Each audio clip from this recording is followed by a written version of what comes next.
السلام عليكم ورحمة الله. أسعد الله أوقاتكم بكل خير ومرحبا بكم في قناة أروع الحكايات. لا تنسوا الاشتراك في القناة ليصلكم كل جديد. قصة اليوم قد تكون لأذكى محام في العالم. القصة حدثت في المغرب منذ أكثر من 40 سنة، في مدينة مراكش بالضبط. كان هناك تاجر كبير آتاه الله مالا كثيرا. له ولد بالغ في تدليله، فكان معتدا بنفسه محتقرا لغيره، وفوق ذلك سار في طريق الخمور والمخدرات والليالي الماجنة في الحانات والمراقص الليلية. كان يلبس أفخم الثياب ويركب أحدث وأغلى السيارات.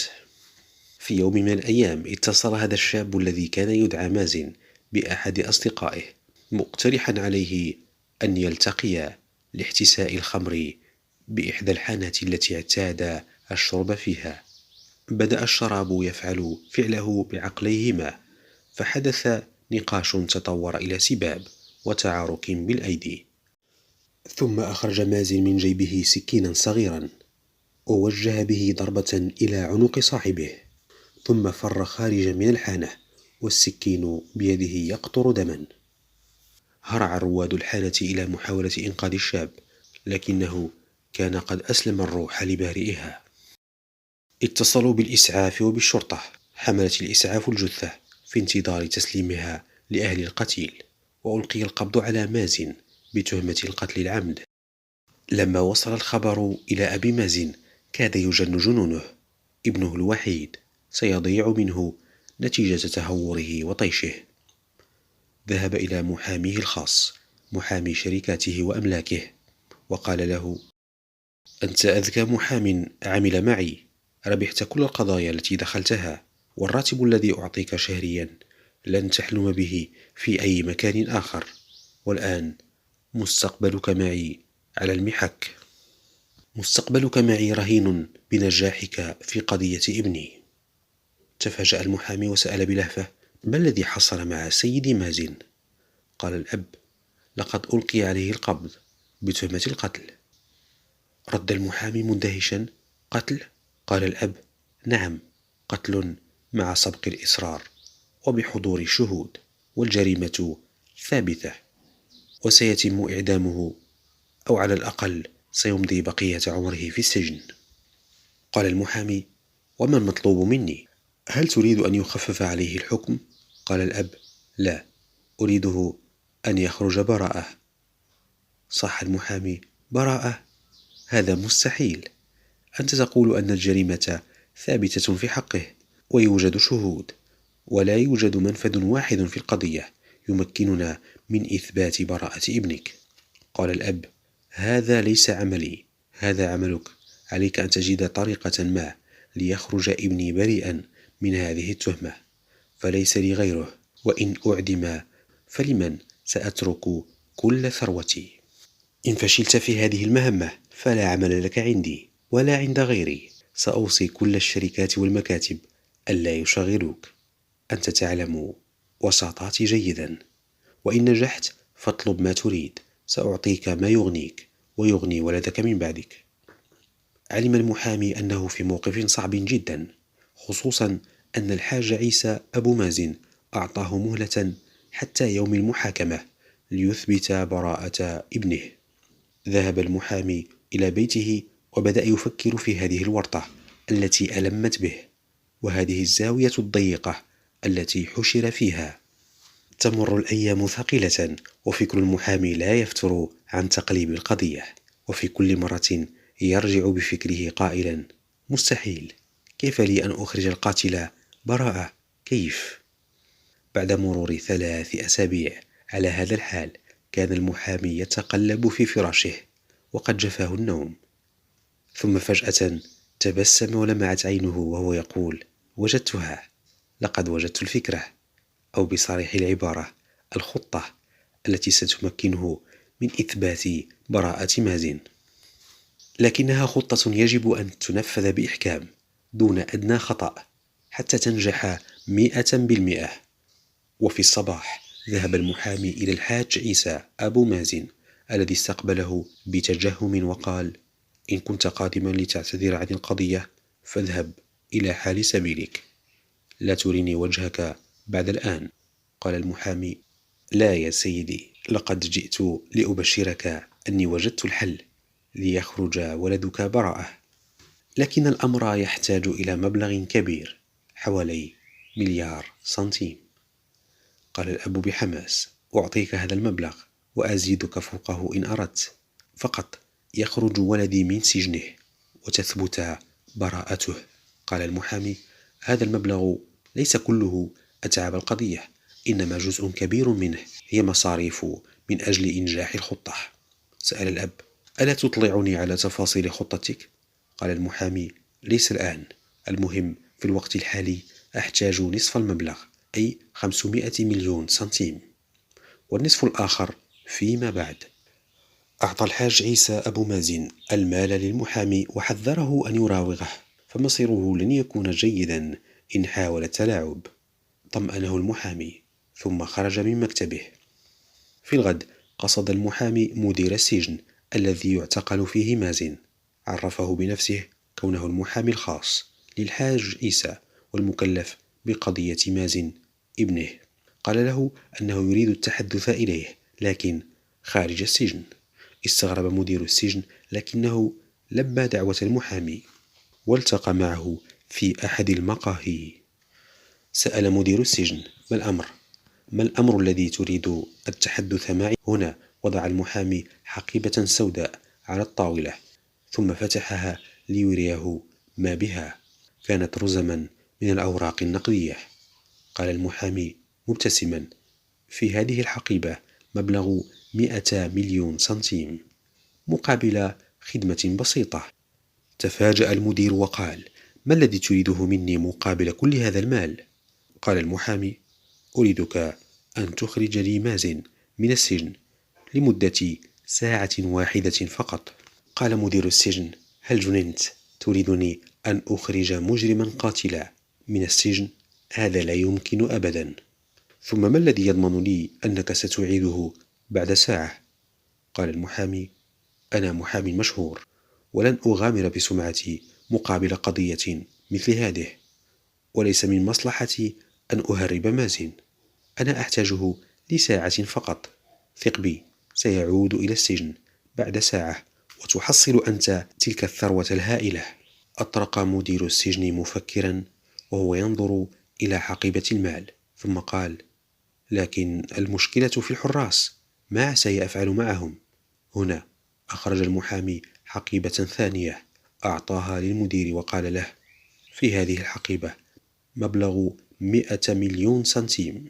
المال يستميل الجميع ويصنع المعجزات. بهذا المال تتفاهم مع الحراس.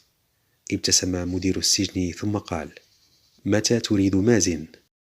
تنهد المحامي بعمق ثم قال: غدا على الساعة 10 مساء. وفي الغد في الموعد المحدد كان مازن خارج الأسوار رفقة مدير السجن الذي سلمه إلى المحامي وهو يقول: حاول ألا تتأخر أكثر من ساعة، وإلا فكلنا سنتورط في هذه القضية. قال المحامي: اطمئن، لن أتأخر عليك، كما وعدتك هي ساعة فقط. انطلق المحامي بالسيارة حتى وصل إلى الحانة التي كان معتادا أن يشرب فيها، ثم قال له: ستدخل الحانة وتطلب شرابا، ثم اجلس بشكل عادي ولا تعر الآخرين أي اهتمام. مهما قالوا ومهما تكلموا لا تبالي بشيء. ثم بعد انتهائك من شرابك قم إلى أحد رواد الحانة، اضربه بشيء حتى تدميه، ثم لذ بالفرار. لا يجب أن يقبض عليك وإلا ستفشل الخطة. خرج مازن من السيارة ودخل الحانة وسط ذهول كل الحاضرين. بدأوا يتهامسون: هذا مازن الفتى المدلل، بعد أن قتل نفسا ها هو حر طليق. رد آخر: لعل أباه دفع مبلغا كبيرا من أجل إطلاق سراحه. لم يأبه مازن لتلك الكلمات وجلس ثم طلب شرابا. أحضر له النادل ما طلب ولم ينطق بكلمة، فقد ألجمه الخوف وهو يرى بأم عينه الرجل القاتل قد جاء إلى نفس مكان جريمته أياما فقط بعد اعتقاله. بعد ربع ساعة قام مازن ونظر يمينه فوجد شابا يحتسي الخمر. فجأة ضربه على رأسه بالزجاجة التي كانت بيده حتى انكسرت، ثم هرب خارجا من الحانة ليلتقي بالمحامي في المكان الذي اتفقا عليه، ثم أعاده بسرعة إلى السجن. اجتمع الناس حول الشاب الذي كان دمه ينزف من رأسه غزيرا. طلبوا له الإسعاف، ثم حضرت الشرطة. تم إنقاذ الشاب الذي نقل على الفور إلى المستشفى. حضر والد الشاب الذي علم بما وقع لابنه، وأخبره كل من كان في الحانة أنهم على استعداد للشهادة أن مازن ابن الحاج عيسى هو من قام بالاعتداء على الشاب المسكين. فعلا في اليوم الموالي ذهب الكل إلى مديرية الأمن. والد الضحية ومعه الكثير من الشهود من رواد الحانة وحتى النادل كان معهم. قال والد الشاب بحرقة: إن مازن الذي قتل قبل أيام ولم يأخذ جزاءه كاد أن يرتكب جريمة أخرى ويودي بحياة ولدي، يجب أن ينال عقابه. إن مكانه الذي يستحقه هو السجن، وليكن أباه من يكون، فالقانون فوق الجميع. اندهش مدير الأمن ثم قال: لحظة من فضلك، فالشخص الذي تتحدث عنه هو حاليا في السجن، ما الذي تقوله؟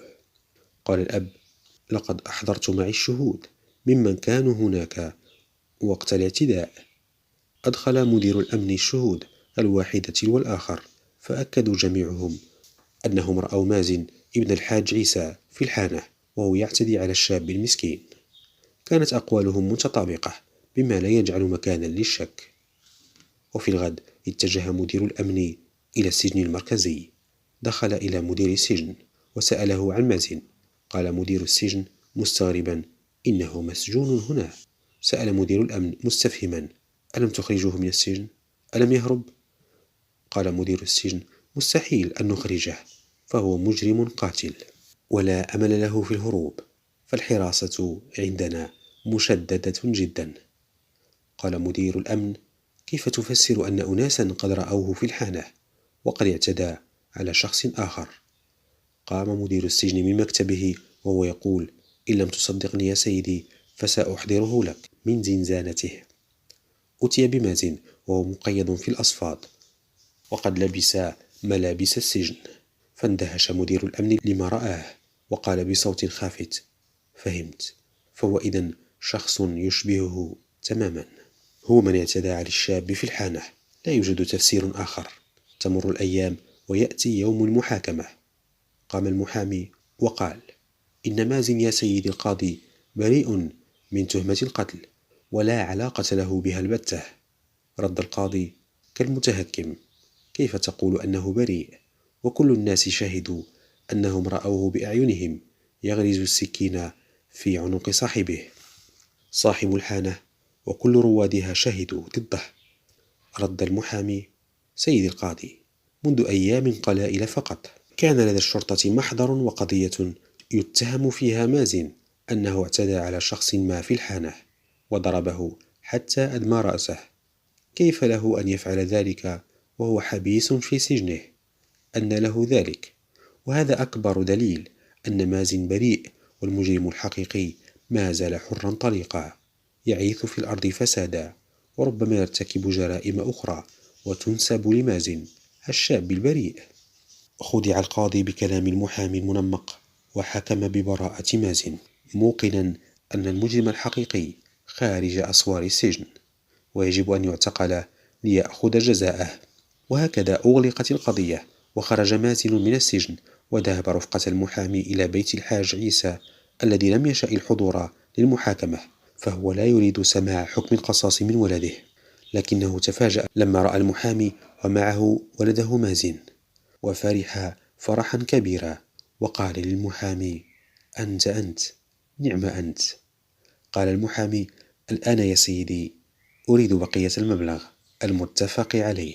قال الحاج عيسى مستبشرا: أنت فعلا تستحقه، وأعطاه المبلغ.